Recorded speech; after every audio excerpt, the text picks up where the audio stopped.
My name is Bob Luna, and I work at the HP Pavilion at San Jose Arena.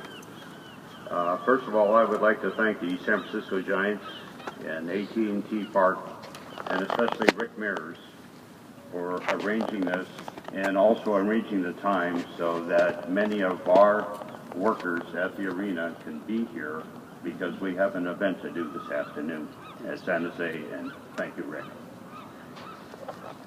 Harry started as a first part-time usher for the arena even before it was built.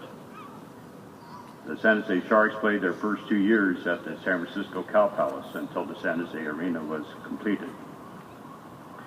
I met Harry 15 years ago when I was hired as a new usher. He was then an overall supervisor, scheduler, did positioning of ushers, and mostly everything else that was needed.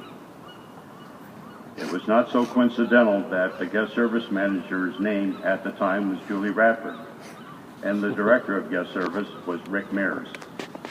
Yes, history does repeat itself. You might think that maybe the Giants have 2 farm systems in San Jose. Harry was an amazing supervisor. He knew all the ushers' names and faces, approximately 225 rotating names and faces.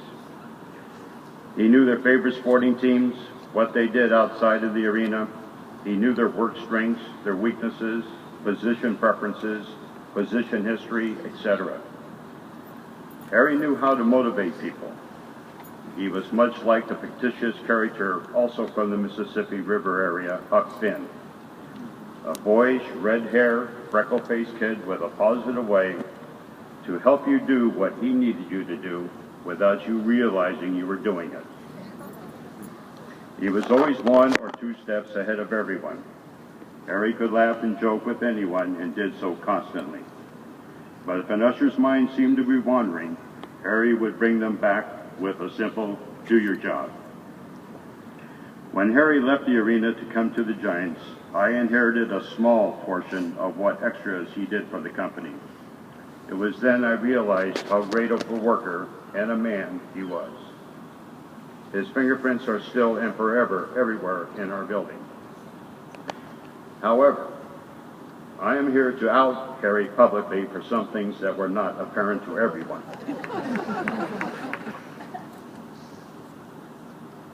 First of all, when St. Louis Blues came to the arena to play the Sharks, Harry might take the night off from working to come as a guest.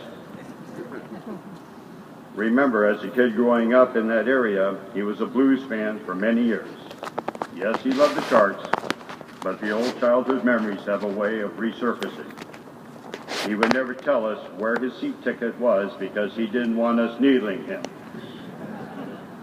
So all the supervisors and ushers on radio would play our version of Finding Waldo. Harry was very good at hiding during ingress in the first period. But by the second period, we would find him. He would be wearing a St. Louis Blues sweater underneath his jacket, and we would all come by and needle him. In 2002, before Harry came to work at AT&T Park, the Giants were in the playoffs for the National League title against whom? The St. Louis Cardinals. Now, I saw my first San Francisco Giants game at Seal Stadium at 19th and Bryant in 1958, and have always followed them, even in the old transistor radio days. But Harry got 2 tickets from Julie, and we sat over there in the bleachers. I picked him up at his place in Santa Clara, and off we went. Harry was wearing his beloved Cardinal shirt, and I had my Giants jersey and hat. The beginning of the game was not good for the home team. We fell behind through misplays and timely Cardinal hitting. But then I couldn't believe my ears. Harry started whooping. This in only about a third of the 4th inning. The fans around us were not thrilled with him. And I had to play conflict resolution to keep peace. However, the Giants rallied in dramatic fashion to win and eventually advanced to the World Series. The fans really made him pay for his earlier bragging. On the way home, Harry's cell phone would not stop ringing. Everybody wanted a shot at him. He refused to answer. I took the phone and answered all his well-wishers for him and relayed their messages. It was a terrible night for Harry. He did get me back, however. Last year, he needed help with his house heating filter. When we were done, he asked me if I wanted to try on his 2010 San Francisco Giants World Series ring. I put that piece of jewelry on my right index finger and glowed, but I had to give it back. He got more than even with me that day. It was beautiful. Harry was mostly independent in his life. He did what he wanted, went where he wanted, and socialized with a nucleus of fellow workers. However, while working a family show at the arena, he met Regina Lopez, who changed his life.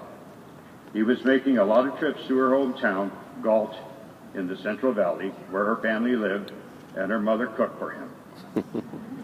As was Harry's way, everything appeared to be the same at first. However, over time, Harry had discovered someone who made him complete, special. He found love, a best friend, and someone to share his life, all in her. She is the best thing that ever happened in his life. For Harry's 40th birthday, Regina had a surprise birthday party for him at a local restaurant. The supervisors at the arena wanted to get him something special for a gift.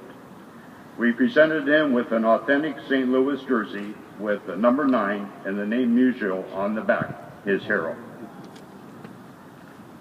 I know Harry is in a good place. And Paul, I did not take this from you.